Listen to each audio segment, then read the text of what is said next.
Okay, so today we are going to learn about PHP basic. PHP কিভাবে okay, first of all we need to know few basic things about PHP. First question, what is PHP?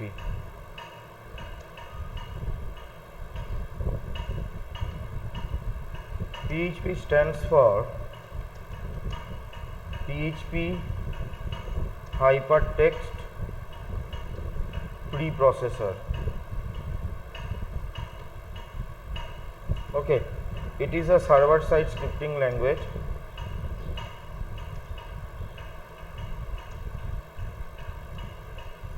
Okay, and it is also open source. Open source means you do not need to buy out this product, and it has capability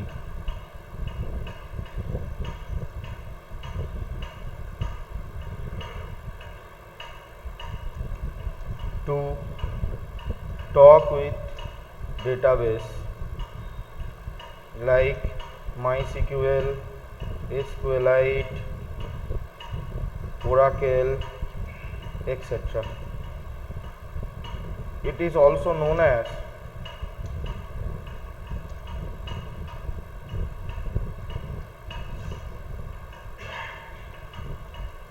loosely typed language.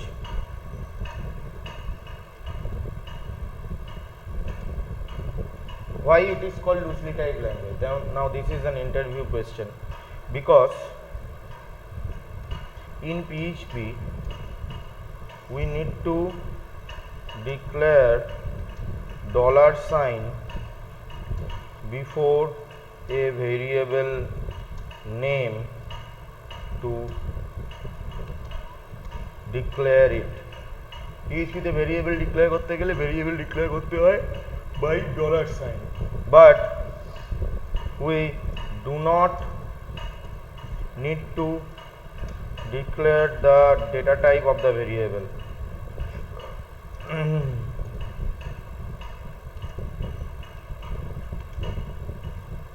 It will automatically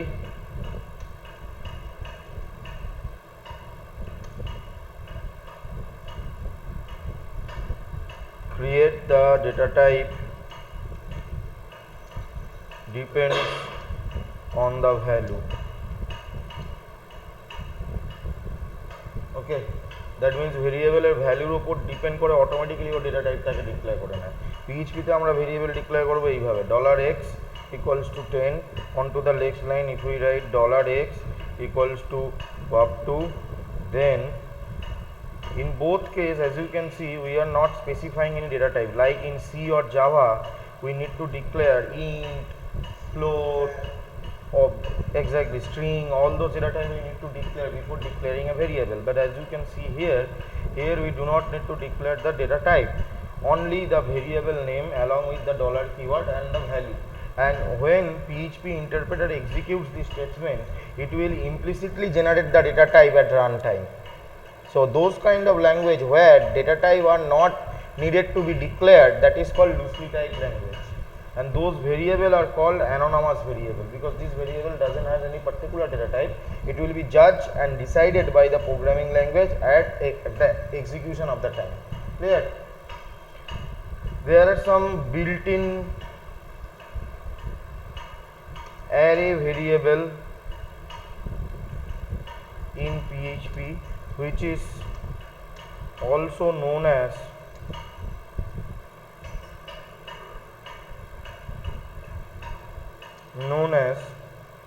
global variable. They are $post, $get, $request,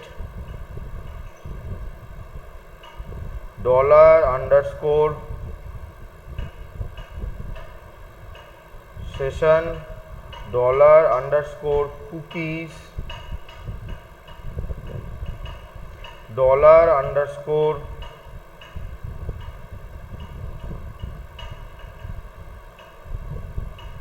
server dollar underscore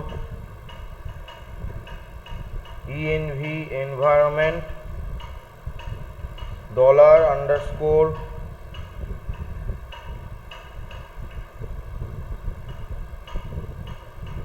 files. যদি এরপরেও কিছু থাকে আমি তাহলে সেটা এখন এই মুহূর্তে মনে করতে পারছি না, বাট এই কটাই। Post get request session cookie dollar underscore server dollar underscore environment dollar underscore files, all those are built-in variable, built-in array variable, those are array type variable. So remember, user defined variable are denoted by dollar and system defined variable are denoted by dollar along with the underscore. So if you find any underscore signature, that means that is a built-in variable, that is a built-in variable of PHP, which is a global variable you can use. The reason it is called global, you can use them at any page, anytime, anywhere. That's why it is global. But $x, $y you can only use where you have created them, because those are the user created variable. Getting my point?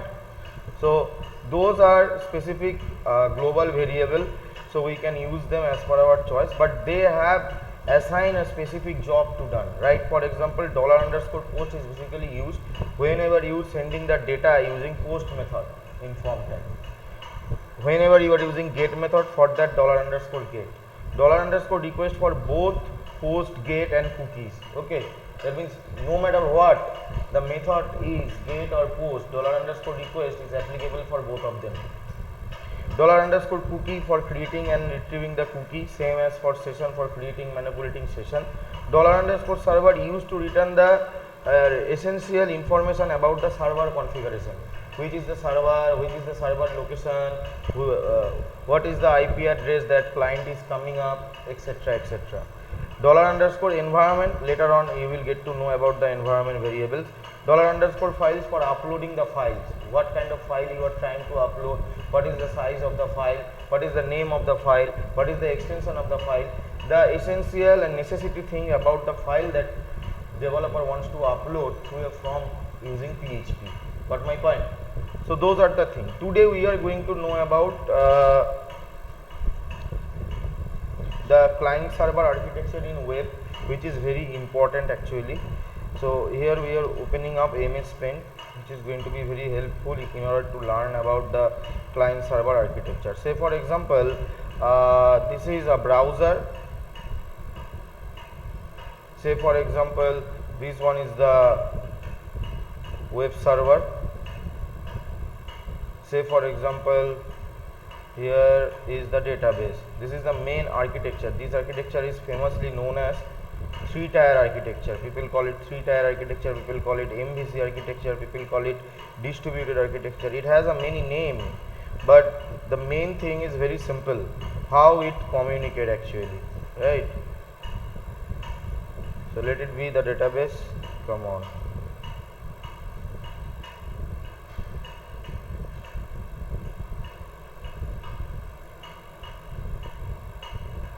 Very bad database, but still it is a database. So now we are just going to give some couple of headings to all of them to remember you people.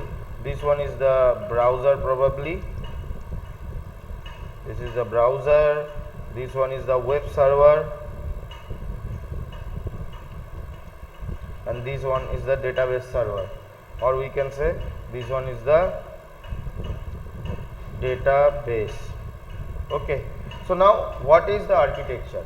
First of all, being a normal user to connect with internet, what people used to do, they used to open up their browser like we used to get connect to our internet daily life. They are first of all a non-technical person, right? So they used to type google.com, google.co.in and get enter. The moment they get enter, as you can see, there is no internet, so nothing is coming up, only this game is coming up, whatever it is. So the Google will come up, think out of it, so Google page user is viewing. So behind that, this architecture is working. Now my job is to explain you how it works, where it's simple, like people need to write google.co.in or Facebook or Flipkart or any renowned site they want to visit actually.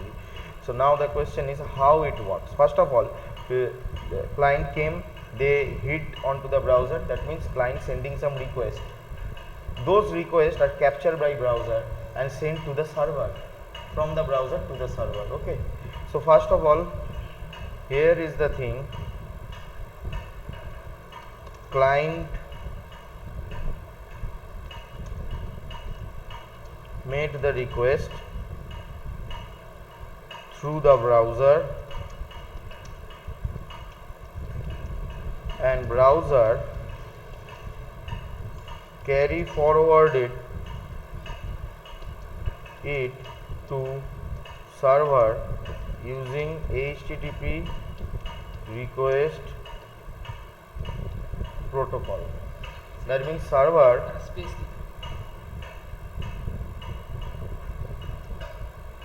so as you can see here,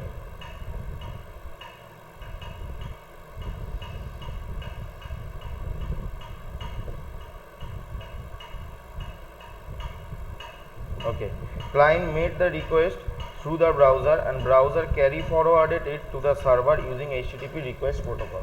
That means the moment user types something, it will generate an HTTP request, and that HTTP request will carry forwarded to the server. And the moment server gets that request, what happened? The moment server gets that request, the moment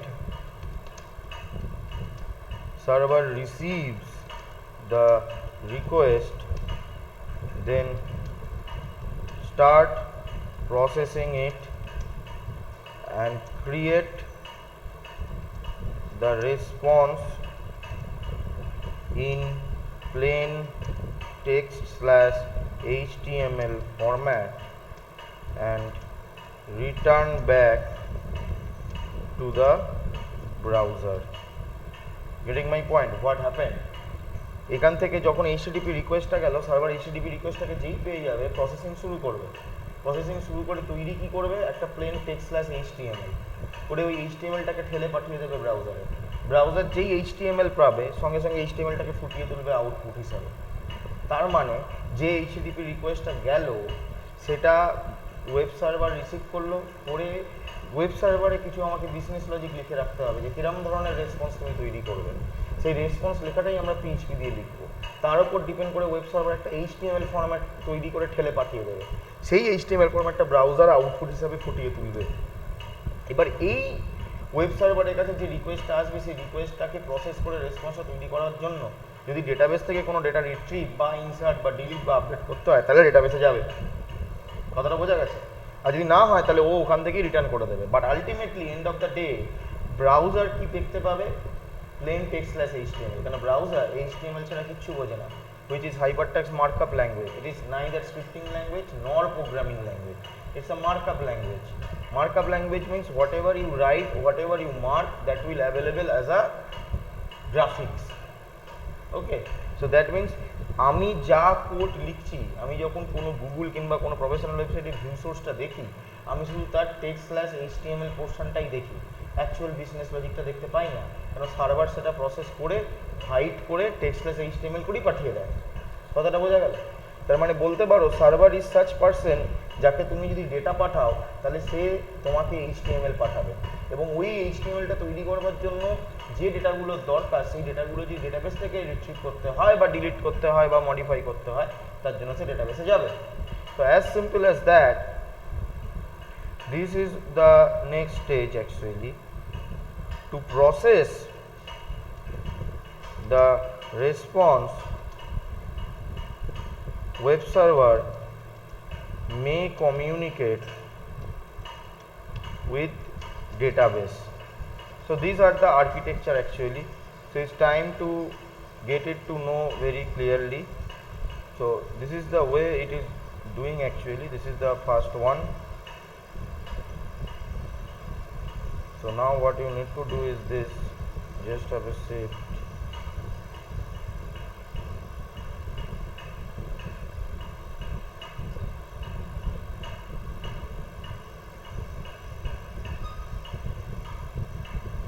and this is also same from here and here. It's communicating with the database and database also sending back the okay. So by which it is sending to HTTP request, it is sending the data into the database, and database return back, and it is returned back in here. So this is called three-tier architecture. Why this is called three-tier architecture? Because of the matter of the fact is this layer is basically known as view layer. There is no doubt about it. Now here this particular layer is basically known as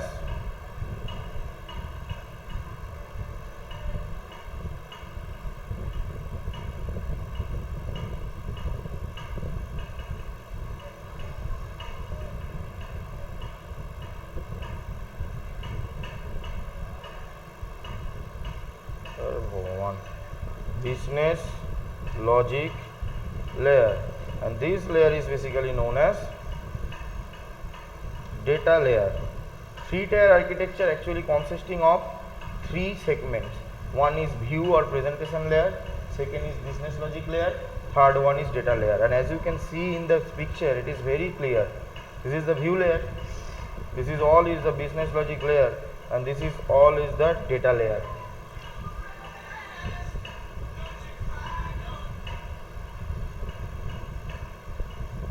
Okay, so all we need to do is to save this picture desktop, and we are saving it as a client server diagram. Okay, saved. So now the practical experience, how do I send data to the server using PHP localhost worm server? So first of all you need to start the worm server. So this is worm server is not installed.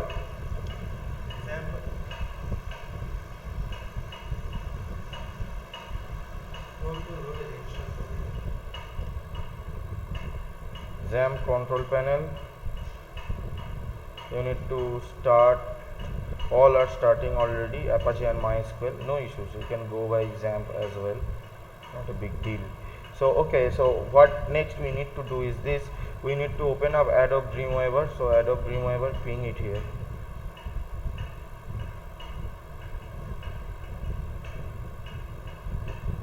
So click Adobe Dreamweaver.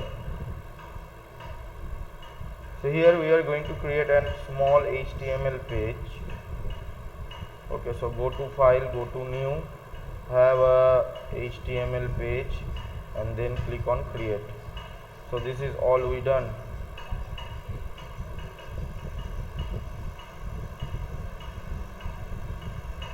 So let me press F4, untitled document, give it as welcome guest. Here we are going to create a registration form, right? So today I am going to show you a registration form by PHP. So create a table, basically we need to have a table. So this is table, we done. Now next here we need to have a tr/tr, and into that we need to create table header, which is done by th and /th, which is also done by td and /td. This is one, we have did it for say first name. So here is the last name, here is the address, here is the city, and here is the button. Okay, so now you can see this is the normal format. Here you need to write and fill up all of them.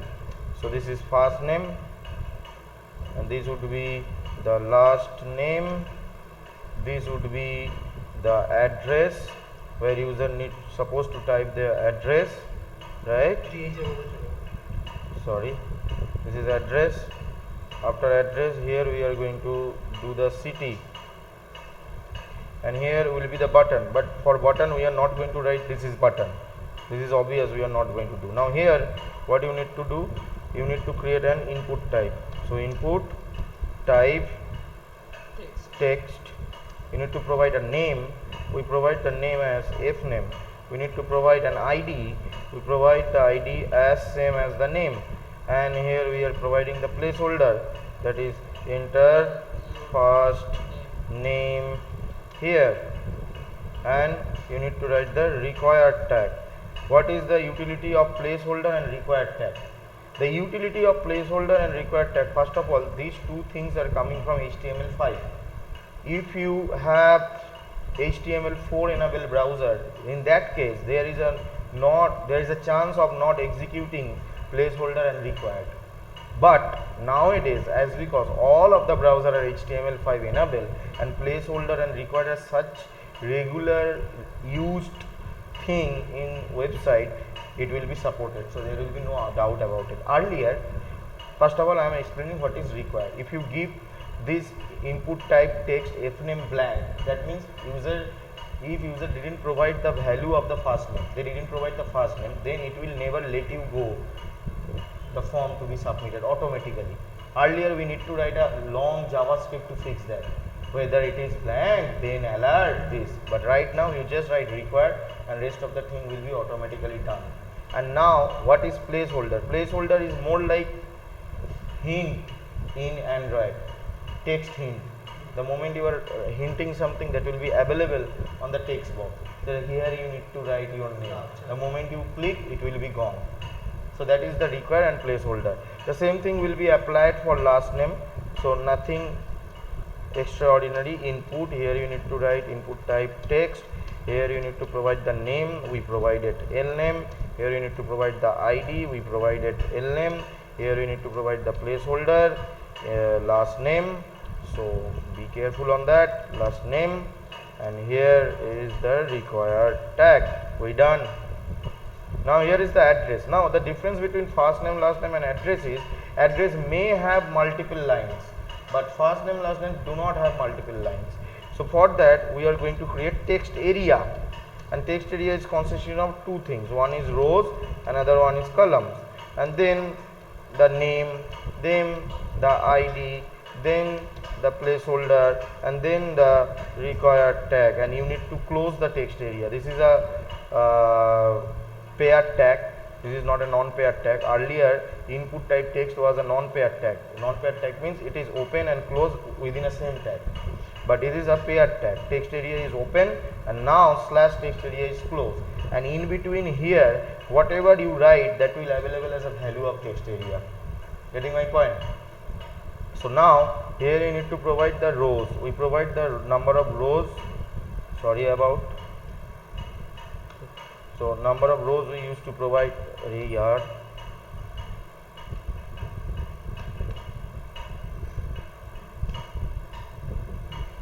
Number of rows we used to provide 6.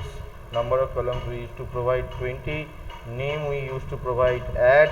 ID we used to provide add. We done. Add is the just name. Now the city. In case of city, we are going to design a drop down box, selection drop down. For that, the code is select and slash select. Okay, and here I forget to provide the placeholder, so you need to write put complete address here dot dot dot. Beautiful. Now here is the select option. Now under this select option, you need to provide the name, you need to provide the ID, and here no placeholder is required because it's a selection drop down. There is no such thing is required. So here we provide the name as city, ID we also give it as city, and here we give it as required as well. So if user didn't choose anything or choose the default one, then it needs to be what. And by the subtext option you can able to add the option between them. So we have decided we are going to have a 5 option. So Control C, 1, 2, 3, 4 and 5. We done. So see here, the first option we give the internally value is blank, and here we are writing choose a city. That's quite beautiful. Now the next one we are give it as Kolkata, we give it as Chennai, we give it as Delhi, and we give it as Mumbai. We done. Now on to the next. Here we need to have a submit type button, because only submit type button has the capability to send all of those data to the server. We cannot do by normal button. It is a built-in HTML. So you need to write input, then you need to write type, then you need to write submit, then you need to provide the value as well as we give it as submit slash. This is one button. Another button we need to design, that is exactly input, type, reset, and value, reset, and slash and close. That's quite funny.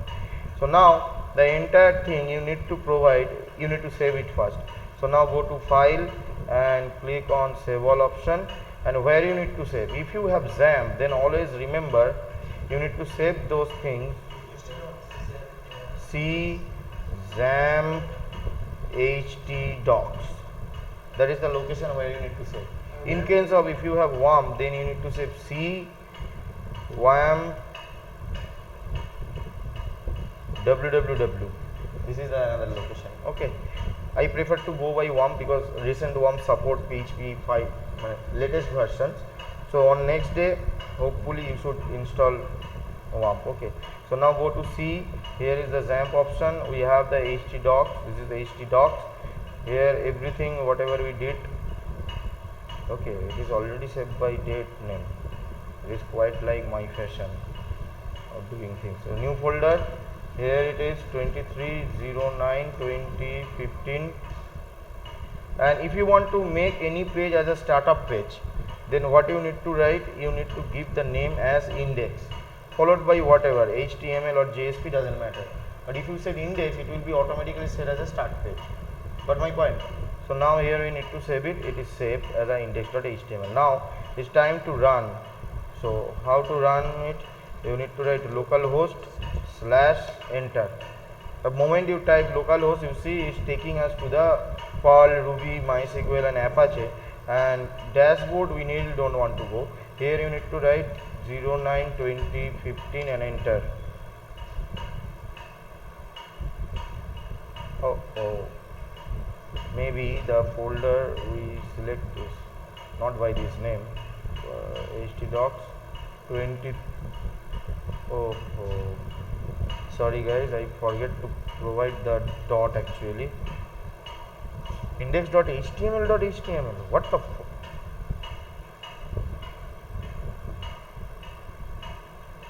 so file, make save as. This is index.html, save delete, and here you need to give the name as index save man. File, save it all, move back, refresh, beautifully done. This is now first name, this is now last name, this is now address, this is now city, submit button and reset button, all we have. Now according to me it has to be looks good if it is become like that. So how could I do that? Is pretty simple actually. Move back here, and what you need to put, make the columns available 60, and that's it. File to save it all, move back, refresh, and beautifully done. And if you want to make its height count, then you need to make sure this will be 10. So file, save it all, move back, refresh. Quite good. Now here as we can see, so now the thing is that if you click, nothing would happen because submit and reset both are the built-in functionalities of HTML which cannot work without form tag. You need to enclose the entire thing by form tag, only then it will start working. Now see, form, we are providing the name FRM. Now here we are providing the name method. There are two methodology out, one is get, another one is post. The difference between them is quite easy. Post method securely send the data to the server hiddenly. It does not make all the data available on the URL. The get method used to make available on the address bar. Exactly. So that's দরকার আছে, পরে বুঝবে সেটা. Now is action. Then after hit, where it will take you to go? It will take me to go welcome.php. This page I didn't create it at all. I am going to create later on. So this form will be closed here. So let me close. The form tag is closed. So file, to save all, move back, refresh. Now if you click submit, please fill out this field because we have written required tag, and if you write required, you do not need to check it by JavaScript or anything. It is automatically don't let you go if it is blank. You provide value, next one. You provide value, next one. You provide value, next one. You choose a city, and here we go, baby. Welcome.php. Okay. So now this is done as of now. What we need to do, we need to create an PHP page now. Click new, choose a PHP page, click on create. This is a normal PHP page. No HTML markup is required. Here we need to write PHP by this syntax question mark PHP question mark. How to accept those variables? As because we are using post method, so here we can access them by $_post. You can see that. If we suppose if we use get, then we should have $_get. So here first of all declare few of the variables. $fname equals to $post, that would be the name of the index, which is fname. Then $lname equals to $post, that would be lname. $add, that would be $request add. Now why I have used add? Because only to prove that request can be applied for both post and get method purpose, not an issue. So $city equals to $request city. What you need to do is this: you need to map them and show them. So I am going to show them into a table architecture. So table, make sure there is a border 1, make sure the cell spacing is 5, make sure the cell padding is also 5. Cell padding No, cell padding, yes, absolutely, there would be a cell spacing.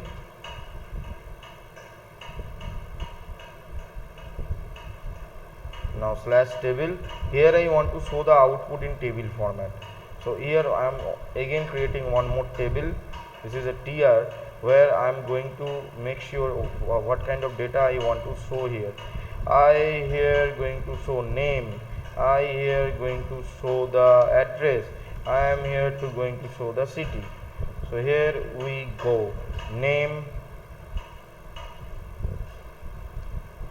Last पांच दोनों के अक्षर नहीं name करा exactly, city. Now after this, here is the tr and slash tr. Here is the option of getting this.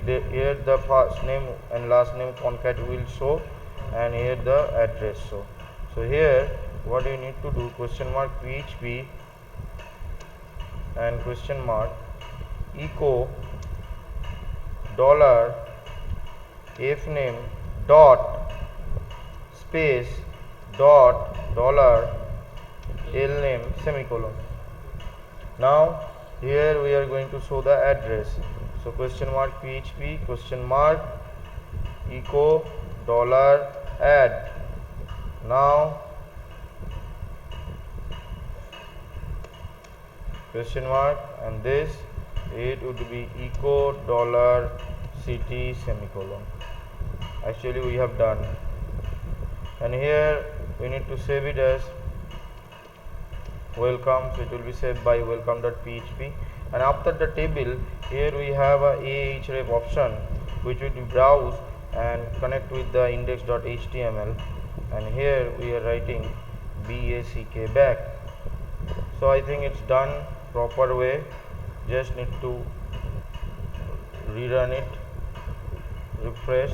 Now here we are writing Orno title, नीचे option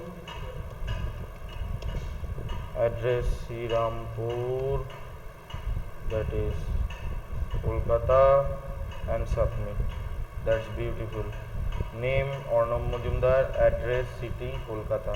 Now if you right click on this page and go to page source, there is only the HTML portion will be shown.